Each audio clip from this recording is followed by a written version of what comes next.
welcome to the Stanley Street Social Podcast presented by the TAC, a new presenting partner, Campbell and Max. Very exciting to have the TAC on board as part of The Road Belongs to Us All campaign. A very important message that I think as cyclists, we feel all too close every now and then. It's a key part of that message that the road is for us all, and that the way that we play a role as athletes and normally as car drivers. It's pretty rare that we're one and not the other. So it's very exciting to have them on board as a partner for the podcast as we talk about, I guess, cycling 101 today and head into the Tour de France and the rest of the cycling year.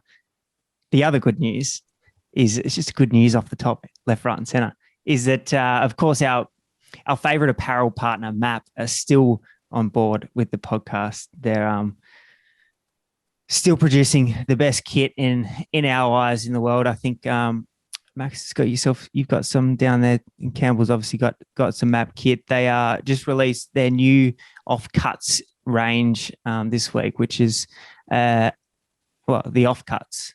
When you produce a piece of kit, you obviously don't cut it to the exact amount. So they're using that to the offcuts to produce a jersey with a sustainable lens over the top. So there's a limited run of that on their website if you want to check that out now. Welcome, Max Gawn, to the podcast. Welcome, Campbell Flakemore, to the podcast. Today we're talking about just cycling 101. We're going back to basics. I think for me and for pretty much every cycling fan, the cycling journey starts at the Tour de France. It starts as the French postcard that we see every June, July, except for last year. And although cycling is a beautiful sport to watch, it is extremely difficult to watch. I think that is something we've touched on over the last kind of couple of episodes, like how hard it is to consume. Even we were talking about just before, how do you watch the Tour of Swiss? Well, you need another subscription. It's highly disjointed. But once you do get into it, it is it's a really cool sport. Campbell, Max, that's a great monologue off the top. That was a big one, wasn't it? Strong. I was in awe. I didn't want to come in. That's season 4, episode 12 for you.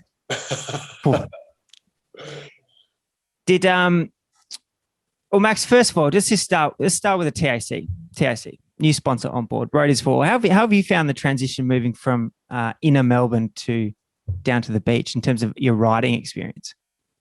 Well, firstly, I was able to do it a lot in COVID when I first moved down here, and the roads down the peninsula in the early parts of COVID in 2020 were completely empty. So I was able to ride around and have half a seat to myself, and a couple of those real gnarly type roads in Red Hill where it's almost not big enough for a truck, let alone a bike and a car. So it can get a bit gnarly there, but I enjoyed riding there around by myself. But now it's a busy, especially in that summer that was in between sort of COVID outbreaks. We did have summer there where we were allowed out of the house. I can't really remember it, but we were allowed out of the house at one point. And it was a busy road. And it's Mornington Peninsula that has no bike lanes. So it can get quite gnarly. Compared to the city where you're almost designated a lane on Beach Road, or if you're going out Studley Park Q Way, it's almost your road, not the car. But I've enjoyed it. I hated riding Beach Road, Alex. I was well and truly over it. I'm over Studley Park, that little 10K loop that we call hills. It's just not hills compared to Arthur's Seat.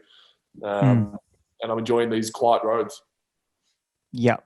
I think, and that's a piece that I guess resonated with me with the partnership, was like, well, at the end of the day, like it's really, although there's multiple parties, like if you as a cyclist, the onus comes on you. Like you need to be respectful of other parties. You need to play your role. You need to do your bit and take your safety into your own hands.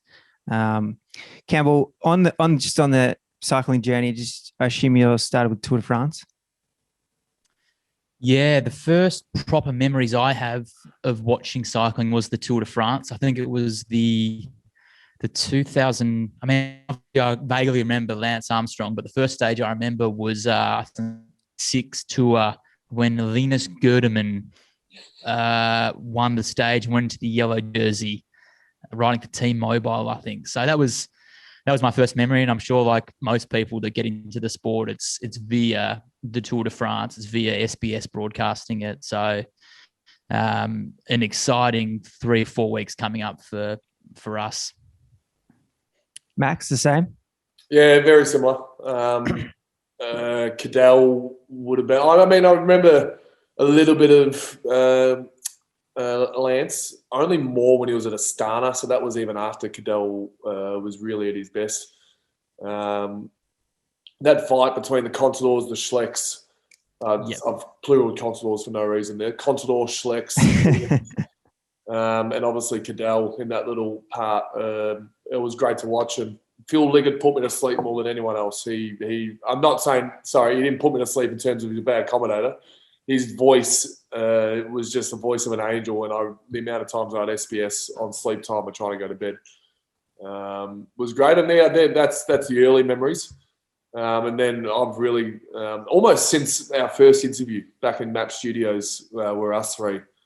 I came in, I like cycling, I watched the Tour, I watched a little bit of the Giro. Now I've gone the complete other way. So I've got you two to thank as well. A little bit of accountability. Yeah. Regular appearances on a global cycling podcast. So we've got some questions from a couple of listeners in particular that have been very helpful in kind of constructing this. And I think even as you start to read through these questions list that we got hacked out, it's like so many of them, when you think about what you're going to say and you think about how you would explain something, it doesn't even make sense when you say it out loud in your head. You're like, why? It doesn't make sense. But we're going to start with jerseys. Yellow jersey, obviously the most significant. Maybe it's kind of like cycling doesn't really have trophies. It's got one trophy really that comes to mind, the cobble at Paris-Roubaix. But cycling is kind of like the most significant piece is the yellow jersey, the winner of the Tour de France, or what the leader holds in the Tour de France. It's the guy that crosses the line in the shortest amount of time from point to point, from A to B, over the consistency of the stages. And yeah, it gets confusing. So it's accumulated time is the most important bit to mention there. It gets confusing when you can win a yellow jersey and not win a stage. Also, I'm not completely schooled up on how much prize money there is for stage wins compared to yellow jersey, so I'm not that good at talking about why people don't just go for stage wins non-stop. But, and then it gets confusing when you're talking pink jersey at the Giro, and the Volta got red. Red, yeah. So that, I mean, for a novice, that just really throws things out of whack. You think Jumbo Visma are carrying yellow for the whole team in Giro, you're real confused. And I guess to the other point, Max, you noted on there, like prize money is a big thing in other sports. See, watching tennis and golf and whatnot, it's all about the prize money. I don't even know what the prize money is for cyclists. It's all about that the result that gets you the annual paycheck. And the biggest result to get you an annual paycheck is being a top, what they call GC rider, general classification rider, which is just another confusing term to mean that you are racing for the pink jersey in the Giro, the yellow jersey in the Tour, or the red jersey in the Vuelta, Tour of Spain at the end of the year. They're the highest paid riders on salary, not because of their massive checks they're getting from the prize money. Each team tends to have one GC rider. Some don't, but most teams tend to have one. And then you at the peak stages, so the stages, the highest mountains, you tend to have 10 to 15 GC riders left in the peloton. I'm sure we don't need to explain peloton. Campbell, anything else on the yellow jersey? I don't think so. I think we kind of hit the nail on the head. It's just the winner of the yellow jersey is the person who completes the course in the least amount of time cumulatively. So the flat stages, typically there's no time differences, but once you get into the mountains and the time trial, that's where the main differences are made. And that's essentially where you win the yellow jersey, is in the high mountains and the time trial. I have a question, Campbell. Yes. How many bike lengths do you need to get the same time as the person in front of you within the peloton? I don't know whether it's bike lengths as such, but everyone on their bike has a transponder. So I think if there's a clear time gap, i.e. 1 second, I think that's when you get doctor time. But on the flat stages, they seem to be a little bit more lenient about that. So that's a good question, actually. I think there is a little bit of grey area around that. Grey area. Don't get it started on grey area. We can do a separate show on grey area and To cover another jersey off with a similar theme, the white jersey. So the Tour de France, yellow jersey, white jersey. White jersey is exactly the same, except it's for the under 25 category, which is considered the young riders jersey. Unfortunately, the way the sport has gone over the last kind of couple of years, though, that which is something we talked about in our last podcast, the white jersey comes somewhat redundant as 22-year-olds are winning the Tour de France. So they win the yellow and the white. The points jersey, Cambo. Mm-hmm. The green jersey. The green jersey. So this is the jersey for essentially the sprinters on the team. So there's points allocated at the end of every stage, and also there's points allocated halfway roughly on every stage for the green jersey. And depending on the stage, whether it's a flat stage or a hilly stage, the amount of points on offer at the end and in the middle of the stage are skewed. So on a flat stage, let's just say, I'm not sure how much points there are at the finish, there might be 50, and in a mountain stage, they might be 20. You get the idea of the skewness. So it's a jersey for the sprinters, and the person who wins the most stages in sprints normally wins the jersey. Cavendish, I think, won 6 stages one year, won the green jersey. Sagan's won it by winning several stages, but now the way to win it seems to be going for lots of intermediate points. So the points on offer halfway through the stage. So there's multiple different ways to win it, but typically it goes to a sprinter. History shows us it's been a strong Australian sort of contingent that can be in and around the green jersey. McEwen famously, but Caleb Ewan recently. There was probably some guys in between, like Goss. I think came a third or a second. Yeah, he was close one year. He definitely went for it. Michael Matthews won one. Yep. Yeah, he won one. So typically an Australian sort of flavour. But I like to think they brought the intermediate sprint points to liven up stages throughout the middle, which I think has worked, but now starting to backfire a little bit because it seems to have less interest in the green jersey, which then leads me back to what I initially said, how much actual prize money is there in the green jersey, because it doesn't sound like there's much. I guess the interesting part that I find about the green jersey is it adds another, like Max said, it adds another element to the race in some points. So, for example, if there is points up the road, there's incentive for a team to chase, for a team to keep it together, to enable that rider to be able to contest for those points. If for example, using Peter Sagan, if Peter Sagan is in the main bunch and there's a breakaway of 10, then he gets no points because the breakaway will just chew up all those points, even though they're probably not interested at all in what's there actually to win. So that gives the incentive for Peter Sagan's team, Bora, to ride the front and try and pick up those points. Would you say that the green jersey is probably the most confusing jersey to explain? Yeah. Easily the most confusing. I guess the best way of looking at it is it's the jersey for the sprinters to try and get something out of the tour, tangible reward. The person who crosses the line first more often. Yeah. I guess the other thing to note about the green jersey too is that it's not sometimes the pure sprinters aren't interested in it because of that fact of the intermediate sprint. It's too hard to get over those climbs and contest for those intermediate places. And some of the kind of the intermediate stages, which we'll probably get into a little bit later, as to the stages that the sprinters can't get to the end of, makes it too hard because they lose out on those things. Have you guys seen if there's if Caleb Ewan's indicated as to if he's going to go for the green jersey this year? Haven't heard anything about it. I think with the Volta, he wants to do the old stage in every tour. Makes me think he could be pulling out early again. Well, I mean, he could have a knee injury again. Alex was, I mean, this is separate podcast, Campbell, but Alex was just a bit too nice in his journalism career and giving Caleb the benefit of the doubt, but I'll give him the benefit of the doubt as well. Yeah, we know that he's not a real media man. He's not ready to burn his friends just yet. On that is an interesting point about the tour, though, is that you don't really pull out the Tour de France. It's kind of like you go on the Tour de France. Everyone wants to be there, especially for the sprinters. There's the Champs-Élysées, the famous stage at the end around Paris. You got to get there.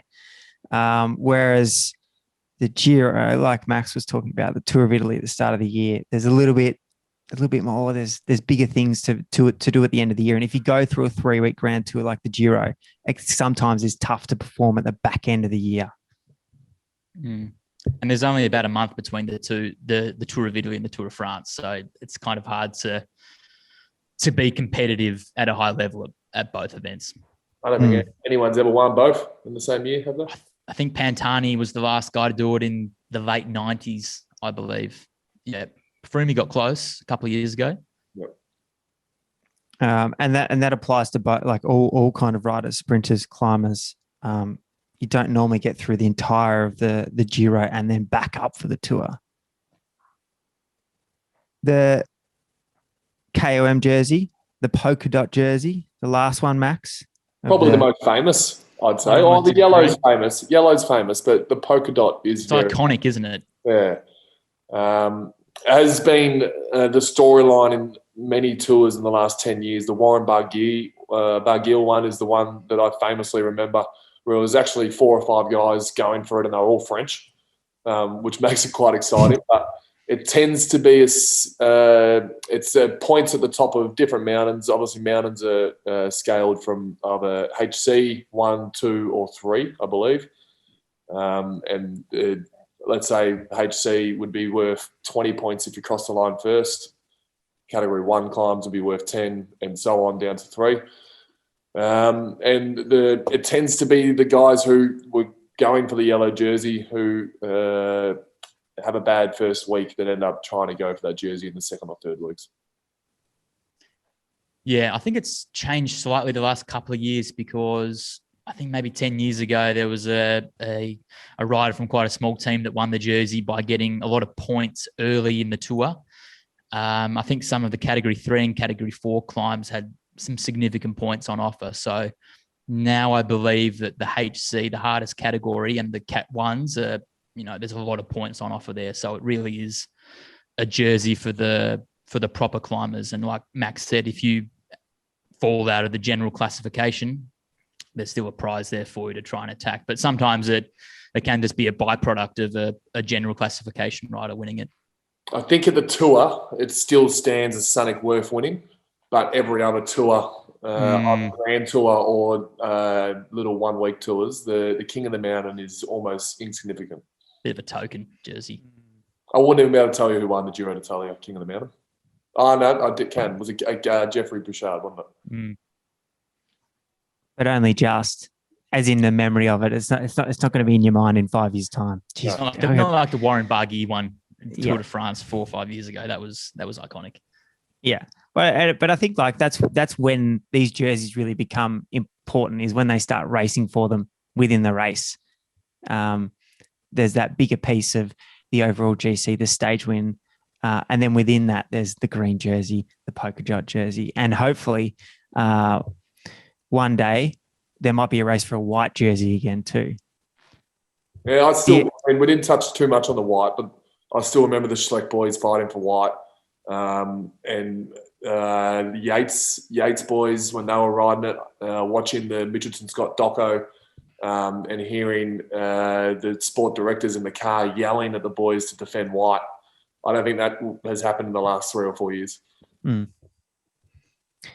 The other one, it's not a jersey, but there's a stage winner too, which is a little bit confusing, which Max touched on off the top.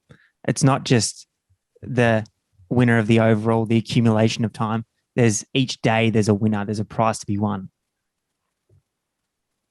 Yeah, and for example, the Giro d'Italia, which has just gone, was won by Egan Bernal. But Team Quebecer, we thought were probably the best team because they had 3 guys that no one had ever heard of win 3 stages.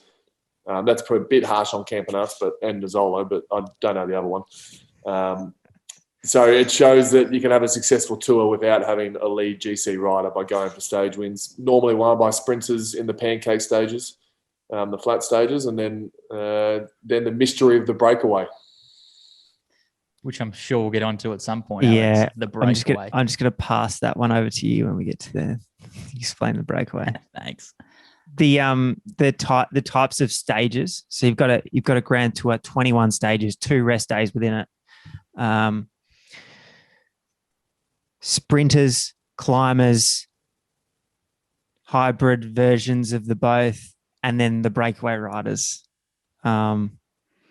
Sprinters is pretty self-explanatory. The fastest guys, they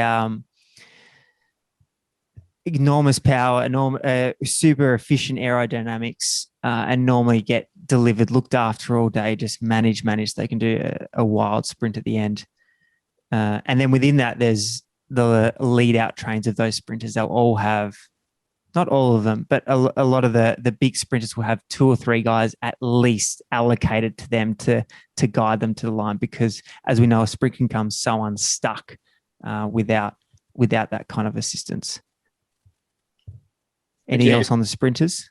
Well, like you said, the idea of it is to, most teams will have a sprinter. There might be 5 or 6 really good sprinters at the tour, and those sprinters will maybe have 3 or 4 teammates that it's their job to keep their sprinter as close to the front as possible within the last couple of kilometers, and ideally protect them until 200 meters to go.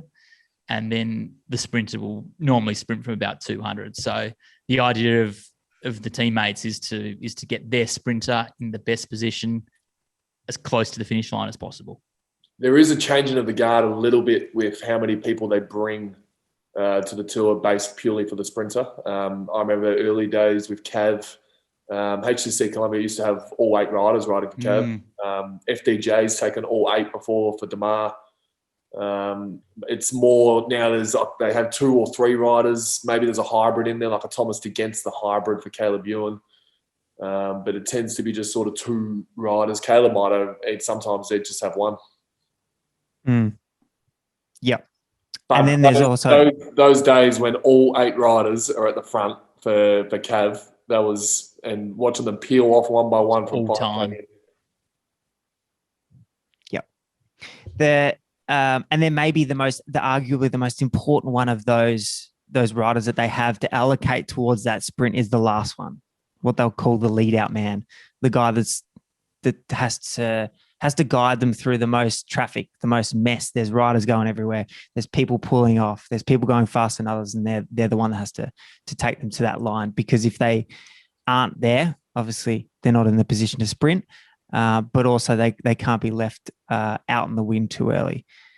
The other part, Max, a favorite element of yours is the tier 2 sprinters. It's not just about the big boys. There is also, I guess, a level down that can climb a little bit more, but also sprint pretty well at the end of a long stage. And again, another Aussie flavour in the lead out man, Renshaw, made a career out of it. You almost have to be as quick as the sprinter, but just that last little bit off, almost like Morkov is for anyone who rides a quick step. Anyway, tier 2 usually have to be Italian. The guys that get dedicated maybe 1 rider to help them out, they're not as quick. And then there's some guys like a Michael Matthews or a John Degenkolb or a Philip Gilbert Peter Sagan, who aren't as quick as the elite sprinters, but need a little bit of hills to get rid of a Caleb Ewan, but still a flat stage to finish. And then there's some absolute freaks, which are my tier 3, which will be the Van der Poel and Van Aert that can actually win on a mountain and a flat stage. We've seen Van der Poel doing some amazing things over the Tour de Suisse at the moment, but there's almost 3 different tiers there, and the tier 2 is the tier that's almost going missing, because it's either tier 1 and tier 3. It seems to be that win. I guess the only other thing to note on sprinters, like Max talked about, there's this new category of 2 guys, Mathieu van der Poel, and Mathieu van der Poel and Wood van Aert. Mathieu van der Poel and Wood van Aert, the 2 biggest kids on the block at the moment. They've come from cyclocross and they've just kind of made this big section of bike riders almost extinct because they are so talented. They can climb, they can sprint. Probably hear Cambo reference the Vans a lot. They're those two. They're those 2 guys. Yeah, so we still forget their name when we introduce them every now and then. Every now and then. Yeah.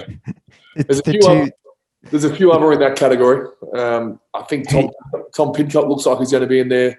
Julian Alaphilippe is probably in there as well. So, and it looks like 3 out of those 4 are going to be at the Tour.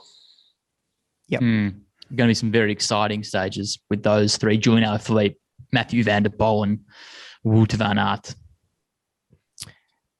The next big category, climbers, pure climbers, they fit into normally that GC role. That's their goal. They'll pick up stages along the way, but it's all about winning those general classification stages. And as we talked about before, if things don't go right for them on the general classification, the yellow jersey, they can start to pick up other prizes through the KOM jersey, the polka dot jersey, and or through stage victories.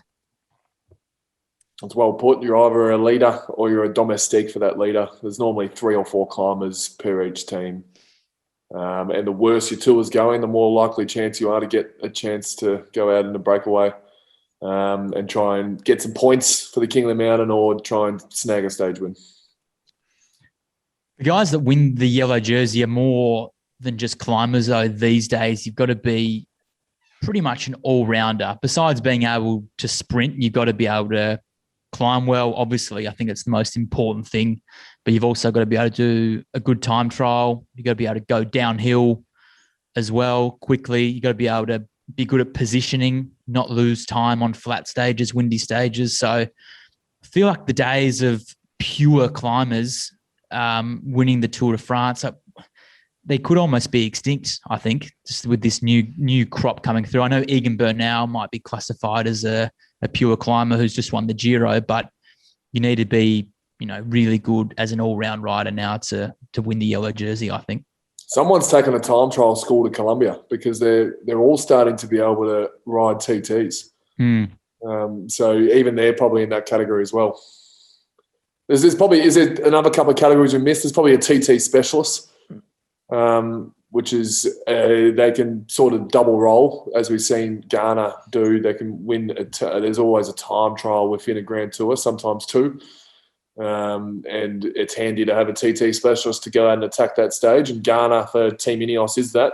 But then he works on the front of the peloton because he's a powerhouse as well. So that's a handy category. Most teams tend to have someone who's a power TT or front of the peloton type rider. And then there's also the Bordeaux. They get their eyes at the French word for Thomas de Ghent, basically. He's got his own category. Tony Galopin. Rouleurs, yeah. Luis Leon Sanchez. These guys who constantly elite at finding a breakaway and have had more stage wins than probably someone like Egan Bernal. They constantly get over the line. It's also like to go on Max's point about the kind of the breakaway specialist, which kind of overlaps with the time trial specialist a little bit. It's not exactly easy to get in a move. It's not like you just put your hand up and say, "Yep, I'll go on the breakaway." It's a skill. It's a hard thing. And when there's a stage where they know that the breakaway will go to the line, or it's highly likely that it'll go to the line, it's a hot select group to make. Versus when there's a 200K flat stage, anyone can pretty much get in the breakaway that day. Are we going to try and explain the breakaway, Alex? Is that on the run sheet? That was my next question to pass over to you, Campbell. Or unless there's anything you've got to add on the time trial as a former specialist. Well, I mean, the time trial in the Grand Tour is significant. It's a really good opportunity for people to take time on their rivals because there's no drafting. You're by yourself. Traditionally, they're between sort of 10K and up to 50K. I think those days of the 50K TT might be behind us a little bit. But yeah, like Max said, it's normally a TT specialist that wins the time trial. But like I touched on just before, the general classification riders are starting to become people that can win time trials too. And traditionally, they're flat time trials, averaging roughly 50K an hour. And every now and then, the organisers will throw in an uphill TT, which is rare, but super exciting for viewers. If anyone wants to watch an uphill TT, I'm pretty sure the Tour de Suisse has got one in a couple of days. Once again, we don't know how you're going to find the footage, but I think they've got an absolute ripper of a TT coming up. And then I guess another element of the TT, or another type of the TT, is the team's time trial. Bring it back. Personal favourite of mine. Yeah. And they make it at the end of the stage, make it the end of the tour. So Lotto rides with one rider and just see how much minutes they lose.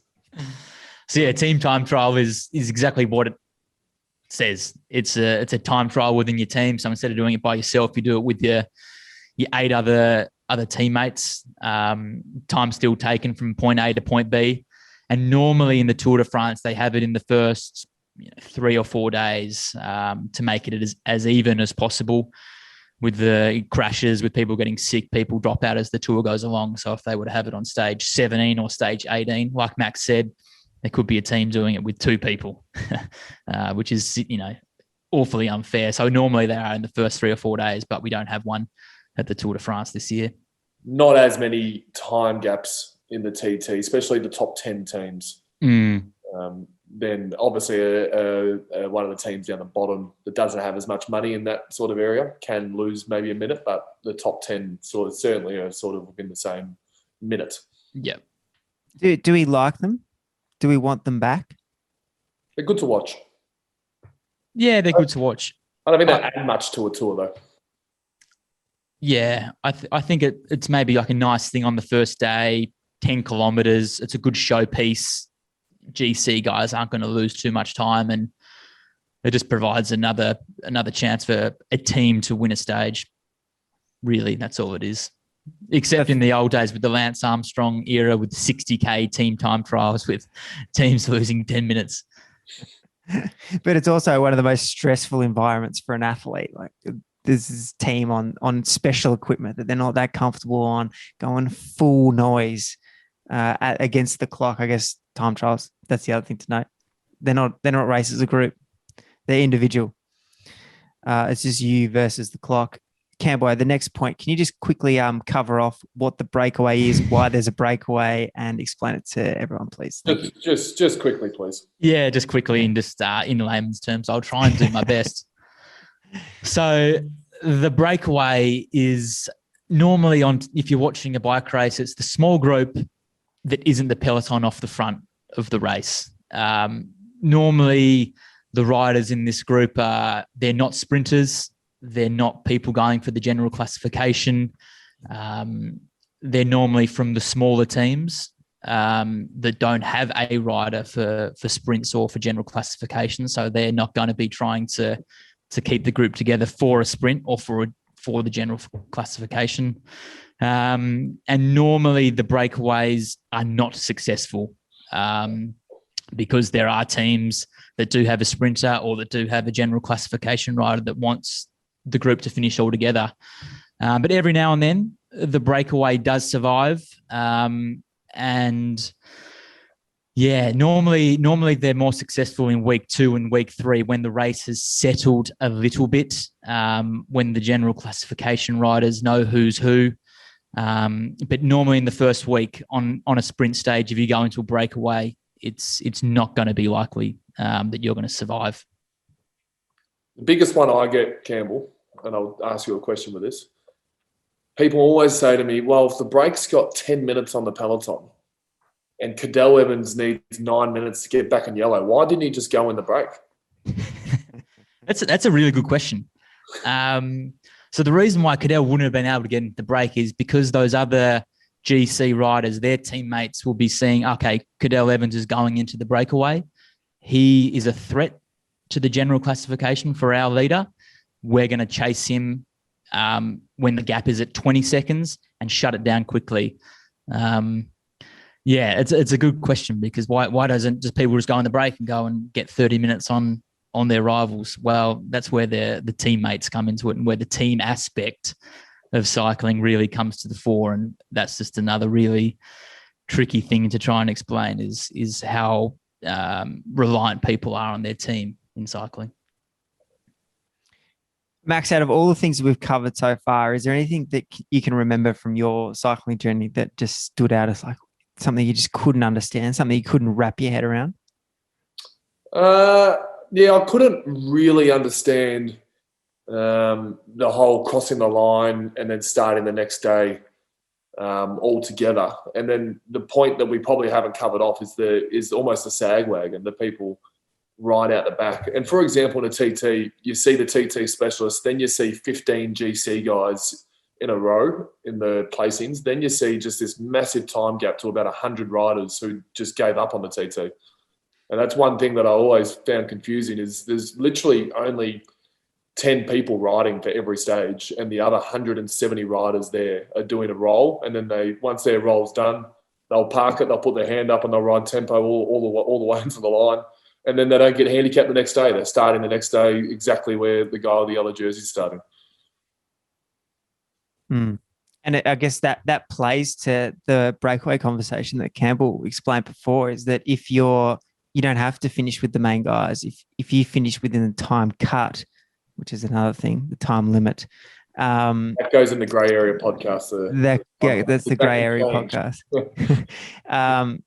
You're fresher for the second 2 weeks. If you don't go super deep trying to hang on and kind of hang on for 20th place, that sets you up for the second and third week where you can put yourself in a breakaway or potentially just be better than the GC guys. That's very rare, but you could put yourself in the breakaway and win a stage. That's where you get success. It's quite beneficial for only one man, maybe two, to have good times within your team.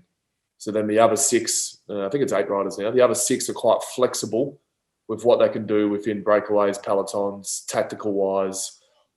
So most teams tend to have one and then a backup in case there's obviously an injury or their leader's going no good. The time cut. Campbell? Riddle me this. Yeah. It's not the Tour de France isn't a fun run sort of race. You know, there's standards to uphold. So every stage, every rider has to finish within a certain time of the winner. On the flat stages, the time limit is smaller. On the hilly stages, the mountain stages, the time is bigger. So normally it's a percentage of the time. So on a flat stage, the time limit might be 15 or 20 minutes. As where in the big mountains, you can finish, sometimes up to 1 hour behind the winner and be able to start the next day. But if you finish outside the time limit, whatever the race organisers give you or give the pre-race communication, if you finish outside that at the end of the stage, there's every chance that you won't be able to start the next day. But in some circumstances, when there's upwards of 20 or 30 riders that finish outside of that limit, you might be granted access to start the next day. So again, it's a little bit of a grey area, and the organisers will decide whether they go hard and fast on the limits or have a little bit of slack. But if it's just 1 or 2 riders, they'll cut you out. There would be maybe 2 or 3 guys that get cut off every year, I'd say, around that. Mm. And I'd say about 50 that get let back in. I remember the famous stage where Damar had his whole FDJ team back there riding for him. Damar's a sprinter for FDJ, and was trying to get him back in because there was only a couple of stages left and would have been the favourite for the final stage. And the whole FDJ team finished outside the time limit, and they got rid of them all. Got rid of them all. They said, screw you. Yeah. But also, you don't start the day going, all right, I need to finish this stage in 2 hours and 20 minutes. You're giving a percentage of the winner's time, and you spend your whole day trying to calculate, well, if I've got 20%, but based off how fast the first guy is racing, that's your time limit. See, there's an element of unknown, and you hear stories of people like getting their calculations wrong of what the time limit is and just cruising into the line and missing the next stage because of it. Yeah. Campbell, was anything you found super confusing or you get multiple questions on? I mean, when I was back in school, people, I think we might have touched on this already, but people were like, oh, how can Mark Cavendish win 10 stages, but he finishes like 190th on the general classification? And I think we kind of touched on this, that, sprinters can't climb traditionally, or they're not going to be able to win the general classification. So that's kind of a hard one that people, question me about a lot of the time, but hopefully we've kind of tackled that. Yeah. This one about another one that I've got, just about riding tempo, and the Ineos dominating, Team Ineos, the British side, are dominating tours by riding tempo. How much benefit is, especially going uphill, is Egan Bernal getting from having 8 riders riding tempo in front of him? I think Egan gets next to no benefit himself, but you get the consistency of your power distribution. If you think about it, you've got so much power to put out or so much energy to expend throughout a day. The hardest part of, and that flows to another question we've got about going into the red zone. What's the red zone? So that piece where you go over threshold and you start to produce lactate and you start to fatigue. The more time you spend in there, the harder it is. And so if you're going up a climb and going into the red, out of the red, into the red, out of the red, which is created by people attacking and people going faster and slower, the more fatigued you'll be at the back end. Whereas when you've got a team of the strength of Ineos that they have, when they've got climbing support and they can just ride a nice, consistent tempo, that's where you get the benefit of having a full squad. The reason that it's beneficial is because if you get over the top of a climb and say that there's a valley that you have to ride in, you've got teammates there, even if people have gone on the attack. Whereas if you go with that attack and you're isolated or it's just you, then you have to ride to kind of fix those scenarios. You got teammates to kind of just carry you through the dangerous parts. They carry you up the climb in a nice, consistent manner. They fix any problems that you have on the flatlands to ride on the front, keep you out of the wind. Yeah. Max, do you have any, as a footballer, is that a weird thing to think about, that you're thinking about not going full gas? Yeah, I'm starting to call bullshit on the red zone thing. Yeah. I'll go on my footy thing in a sec. How about, like, you'll hear, let's say Van der Poel finishes his stage in the Tour de Suisse. He goes, I spent 3 hours in the red zone. I'm starting to call bullshit. Like, it's getting longer and longer and longer in the red zone. Like, the red zone's almost the normal zone to be in. In footy, no, it's pretty much go. Like you never.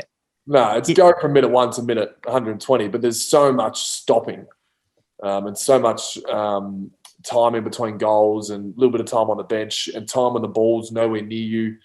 For example, if it's in the forward 50, me and the backman are outside, sort of just standing there waiting for the ball to come back out. So there's a lot of rest.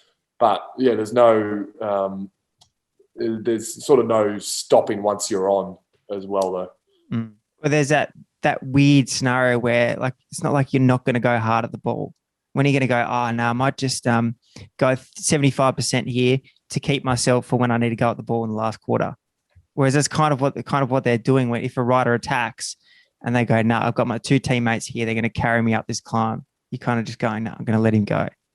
We're also trained to further our limit, if you know what I'm saying. So we're trained in pre-season to be these amazing athletes. Pre-season's almost a pure running, 6-month running block that professional runners would do. And then we go out and play a game of football that's nowhere near the numbers that we did in pre-season. But then we're adding tackling, we're adding contested ball, we're adding repeat efforts. So we're adding a bit, but we're nowhere near our running limit. So you can be able to get through the 4 quarters feeling relatively comfortable that you're not going to be in the 3-hour red zone that Vanderpoel was in.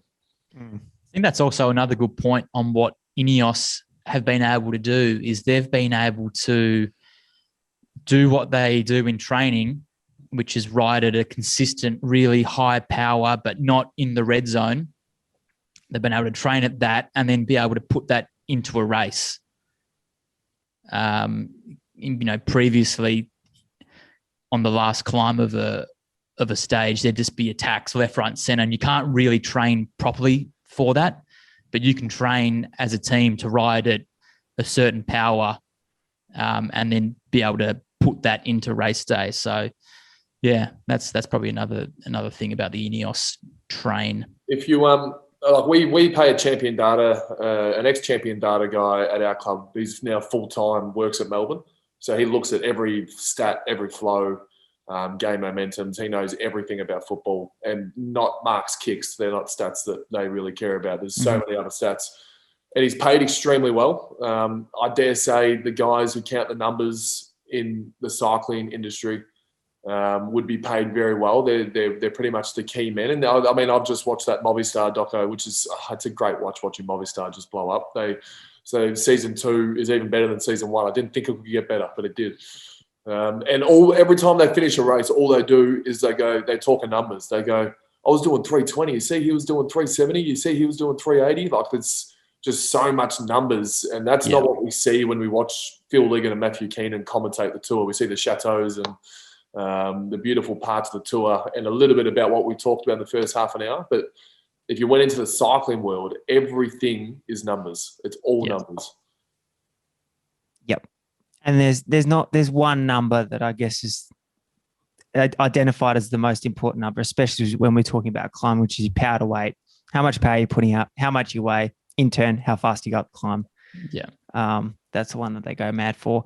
The other point around your little spill about Ineos before, Cambo, is that they're able to do that because of money. Mm-hmm. They've got the biggest budget. There's no salary cap in cycling. You can spend as much money as you want. So if you can pay these guys millions of dollars, then you can create that scenario where you've got the 3 of maybe the best 20 guys in your squad, and you can do that job. Whereas for the smaller teams, smaller budget, it's not actually possible to create that environment where they're just riding at a steady tempo because you don't have the money to keep those guys at those squad. They're going to chase those bigger contracts. Yeah. Yeah. I mean, that's worth noting that at the Tour de France, I believe that Ineos will have maybe 4 guys that could win the Tour de France if they were riding for another team. So yeah, like you said, it comes down to money, really. Ineos's 8th rider would be in the top 10 highest paid out there in the peloton potentially. The one thing that I've never understood when we get into the finances, and this isn't our strength, the 3 of us, but I never understood why a team would control a cycling team. There doesn't seem to be much money back for riders, and we hear so much about Jerry Ryan with the Australian team almost being money in and no money out. And we've talked about we don't know how much prize money there is, and I don't think the prize money is going back to Jerry Ryan's pocket. I think it's going to paying the riders. It seems like it's going to be a never-changing thing. Ineos will be strong, and Ineos will be strong forever because Ineos have money, and there's not many other businesses are going to go, you know what? And in fact, there's one, South Africa, their team Quebecer are doing a beautiful thing with what they're writing about. I don't know where their money's coming from, but they're doing a beautiful thing and getting a good message out. But have you brought an Ineos Grenada yet by watching Ineos ride up the hill? That's what I'm getting at.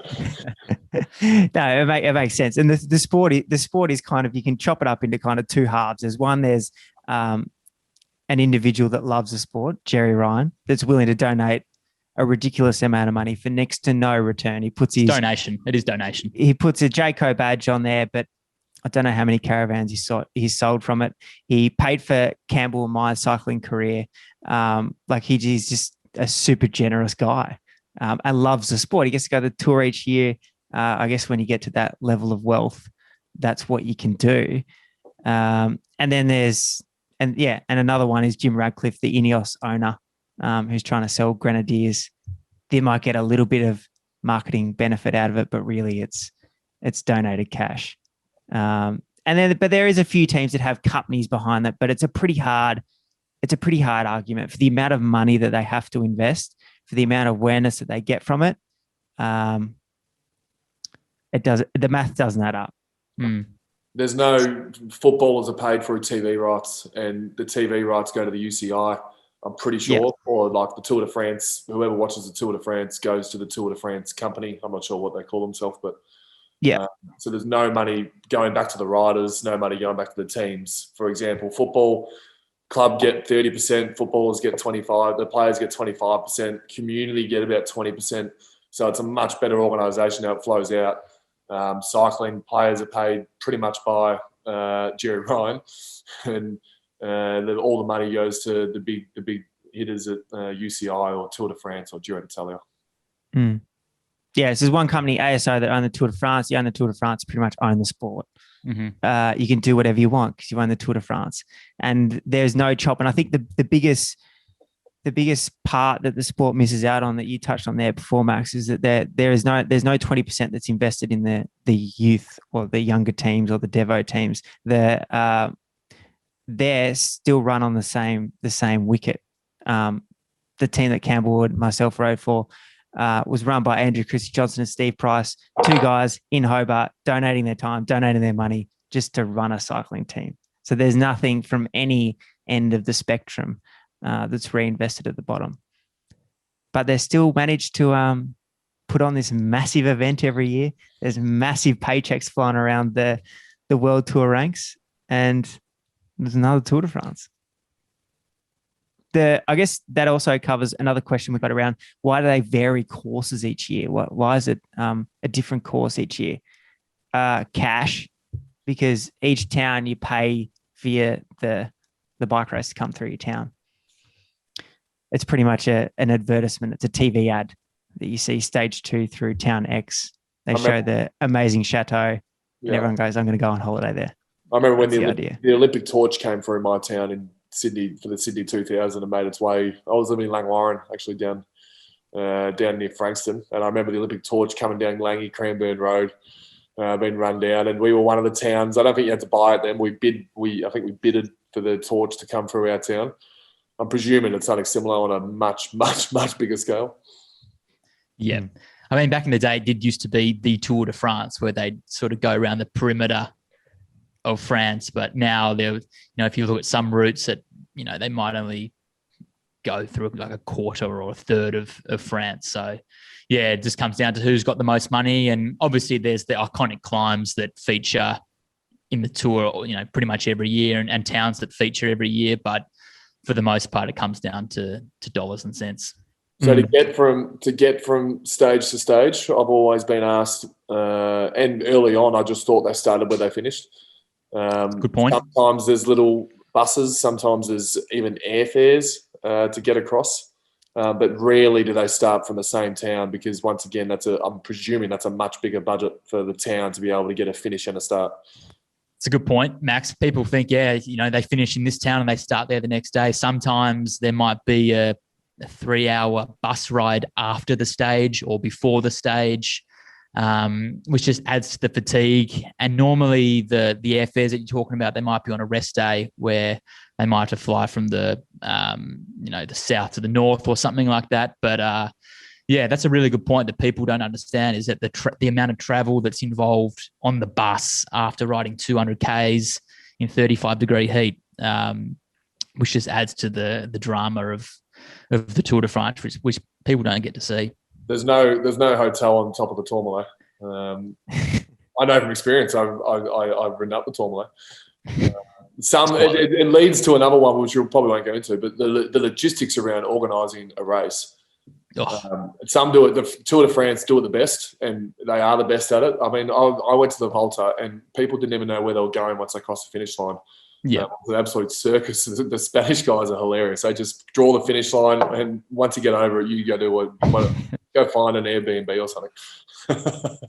The hotels is also interesting. You think they're staying in like 5-star hotels. Yeah, beautiful. No. Yeah. It's far from luxury. And I think they rank the hotels, and then you get an average of the stars that they're ranked across the tour. So one day you'll be in a 5-star hotel, the next you'll be in a 3-star hotel. And I don't know if there's a whole lot of consistency in that ranking system. I'd love to know performance based on sleeping in a 5-star hotel the next day. Someone at Champion Data make their way to the Tour de France and just study every little stat they can. And that could be an interesting one. This is what I don't understand. I'm not sure whether Ineos do this or not, but the big teams, surely they would invest in, okay, we're just going to put a lot of money into having good hotels every night at the Tour de France. That seems like a worthy investment. It sounds like Ineos have enough money just to build a hotel in every suburb of France. Why not? Yeah. And to Campbell's favourite point of all, you share a room. I don't know about what happens when you go to Sydney. Will you share a room with a teammate? We used to, and then if you wanted to be on your own, you had to pay for the extra dollars it was for your own room. Now every player is on their own, and now there's even some staff that are paying to go on their own. So like it's all on their own. Basically, the hotel's booked out just for the football club. I mean, I saw Rowan Dennis on his Insta story the other day. Luke Rowe chucked a pillow at him while he's sleeping. I'm like, Rowan Dennis is going out there to try and win the Tour de Suisse. Yeah. If Charlie Spargo whacks a pillow on me because we're rooming together before a prelim final, I'm not laughing like Rowan Dennis was. Yeah, that's bizarre. Anyway, that's a thing for another pod. And to I guess, but it's an important point because there is a highly scientific element to the sport, but there's this culture and kind of just legacy activities that the sport does throughout. That's probably a bit more entrenched in the older European teams, that they spend all this money on sports science, but they'll put you in a room with a terrible bed and some guy that's going to sleep at a completely different time that you are. I took some notes when I went to the Volta because I obviously play in an elite sport, and the high performance stuff is way bigger than what football AFL is in terms of when to eat, like diet wise, in numbers for wattage, and so it should be. We got a football, so it's a bit more random where cycling is purely based on your output. But some of the other stuff is so below football. I mean, AFL is Melbourne. Like we do get looked after. Where cycling probably, apart from France and maybe Belgium, isn't necessarily the biggest sport. But like drinking champagne after they win a stage, we're not allowed to drink 7 days before a game, and they're drinking a couple of glasses of champagne after a stage win. On the last stage, the whole winning team, decides to have a glass of champagne while riding a bike. TAC don't endorse that, do they? Not at all, Max. Not at all. But that's it. There's weird like, and then you go into the older European teams, and I think the nutrition and the sports science really goes down a rung again. We go to the old French ways, the old Italian ways. You have big rides, Mo. You have spaghetti bolognese. Yeah, and lots of it. Big talent there. Yeah. Anything else? Well, obviously there's else, but there's anything else that stands out as one final point, because we're going to go through the team sheets when they come out, and then we can talk about the different teams and the Aussie guys. We will be first. We will be first. Anything else that stands out? It's a really important point. I don't think so. I mean, I'm sure there's going to be plenty of things that we've missed here. I think we've touched on the basics of the jerseys, the type of riders, the different stages. There's almost is there two that I was thinking we might have touched on at the start. Probably don't have enough time now. Some isn't there cash for winning an intermediate sprint and cash for being the most combative rider for the day? So if you're in a break, you can get €500 or something. for being the most combative. So when the breakaway is ending, one guy will go for one last random attack to get himself €500 for the day. I think you might be right. There's definitely cash for intermediates and for KOMs, and I think there might be a most combative, most aggressive rider on the day, and then that rider gets to wear, instead of white numbers, they get to wear red numbers the next day. And then there's the yellow helmets, which I call the Movistar Award. We've got the team class. Team class, which is the best 3 riders over the line, I think. Is that right? Every day. So it's like, the general classification, but team classification, your top 3 every day. Do yourself a favour and watch, after listening to Cycling 101, go watch the Movistar doco. Unfortunately, it's in Spanish, but it's a great show on what happens inside a team bus for mine. Like the Movistar must have signed off some great coverage for that team, because I think it's horrible for their brand, but it's great for the cycling viewer. The team's classification, I think, is the biggest example of an award that no one really cares about at any point in any race. Mediocrity, that's what it is. Yeah. Well, if you've got further questions, please send them in. Be on YouTube or on the socials. Send them in. Thanks for the TAC for supporting the podcast. Thanks for Matt being our performance apparel partner. Thanks, Max. Thanks, Campbell. We'll see you back at the Social Club for an official Tour de France preview. Yep. Thanks, Alex.